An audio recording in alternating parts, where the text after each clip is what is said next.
سبيل الدموع سبيل مريح تنهد يا صاحي كي تستريح. Now, there is a question. How did Hawwa or Eve, may peace be upon her, come about? It's a very interesting question and it has a beautiful answer. According to some of the narrations, Adam alayhi salam was the only species, the only of his kind, mankind, one. There was no one else. Naturally, he was feeling lonely because the angels, there are so many, there are so many, me, I'm only one. So he used to want company. He used to ask Allah for company, something that would grant him comfort. One day when he got up, he noticed someone looking very similar to him.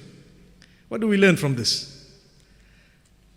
A woman was given to a man as a gift after great prayer. MashaAllah. So we ask Allah subhanahu wa ta'ala really to make us from those who can appreciate that and who can understand it. Because many people forget this and they don't realize that this woman was actually a gift. But let me quickly also remind the sisters, live your lives in such a way that you are like a gift, not a burden. Ameen. So Allah subhanahu wa ta'ala says that this Adam alayhi salam had Hawwa standing right next to him, and the Quran says at the beginning of Surah An-Nisa, Allah makes mention of how He created a woman. And He says, we created from him, meaning from Adam, his spouse, his wife, which means Hawwa. Now there are certain people who are embarrassed and they say, no, we weren't created from man. Well, why be embarrassed? We were created from dust, from soil. At least you were created from something which was already living. Allahu Akbar. Subhanallah.